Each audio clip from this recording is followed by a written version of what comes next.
નમસ્કાર, મનોમંથન ન્યૂઝમાં આપનું સ્વાગત છે। દાહોદ જિલ્લા પોલીસની દબંગાઈ આખરે પોલીસને ભારે પડી। દેવગઢ બારિયા તાલુકાના સાગતાળા પોલીસ મથક વિસ્તારનો બનાવ છે।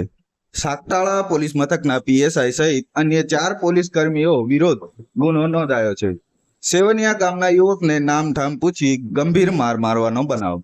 સેવનિયા ગામના રમણભાઈ રાઠવાના ઘરે પોલીસ પહોંચી હતી। તારું નામ રમણ રાઠવા છે તેમ કહી રમણભાઈ રાઠવાને પોલીસે માર માર્યો હતો। પોલીસ દ્વારા પિતાને માર મારતા જોઈ મારના ડરથી ફરિયાદીના બંને પુત્ર ભાગ્યા।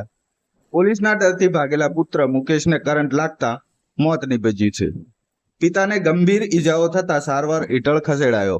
ભોગ બનનાર રમણભાઈ રાઠવાએ સાગતાળા પોલીસ મથકના પીએસઆઈ ભરવાડ સહિત અન્ય 4 પોલીસ કર્મીઓ વિરુદ્ધ ગુનો નોંધાવ્યો છે। પીએસઆઈ સહિત પોલીસ કર્મીઓ વિરુદ્ધ ગુનો નોંધાતા દાહોદ જિલ્લા પોલીસ બેડામાં ખળભળાટ મચી જવા પામ્યો છે।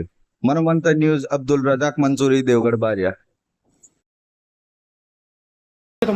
મારું નામ રમણભાઈ લખનભાઈ। શું થયું છે?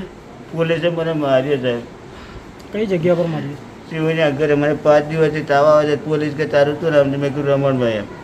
તો મને માર માર્યો છે। 5 લાકડી મારી છે અને પાણીના માટલા બધું તોડી આવ્યું। મારા છોકરા પછી ના બા કરવા જાય। મારા છોકરો બી 2 ફોન જોઈએ ને પછી દવાખાને ના તો એ એક્સપાયર થઈ જશે। શું નામ છે તમારું? દિલીપભાઈ રમણભાઈ રાઠવા। શું બનાવ બન્યો હતો? પોલીસવાળા જ્યારે મારે ઘરે આવ્યા ને તો મારો ફોન પહેલાં લઈ લીધો। મારા ફોન લઈ લીધો ત્યારબાદ વિજય સર અને ચૌધરી તો મારા ઘરની અંદર ભરાઈ ગયા અને ઘરની અંદર ગયા ત્યારે ભરવાડ સાહેબ અને જે પેલા ચશ્મી સાહેબ હતા, ચશ્મા પહેરીને હતા, એ આ જૂના ઘરે પહોંચી ગયા દોડ કરીને પહોંચ્યા બાદ મારા પપ્પાને માર માર્યો।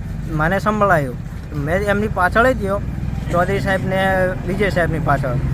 તેવાય લોકો મારા ફાધરને આગળ લાવ્યા દરમિયાન પછી મેં એમને પૂછ્યું કે સાહેબ કેમ મારો છો?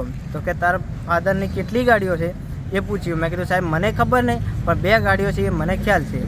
2 ગાડીઓ પૂછ્યા પછી તો કે તાર ફાધરના 12 વાગ્યા પછી આ ગાડી કાગળિયા અને ગાડી ત્યાં સાગતાળા પોલીસ સ્ટેશન પર જોઈશે અને ત્યારબાદ 2 લાકડીઓ મારી અને 2 લાકડીઓ મારી પછી મારા ફાધર થોડા પાછળ સરક્યા। ત્યારબાદ પીએ સાહેબે જે ભરવાડ સાહેબ છે એ છૂટી લાકડી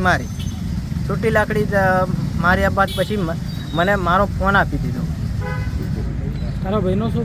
મારા ભાઈ જે હતો ને એ પાછળ પડ્યા હતા। જે ચૌધરી ખરો ને એ પાછળ પડ્યો અને પાછળ પડ્યા દરમિયાન એ ચૌધરી સાહેબ પાછા આવ્યા ને ત્યાર પછી એને જોવા ગયા તો એ કરંટ લાગેલો હતો।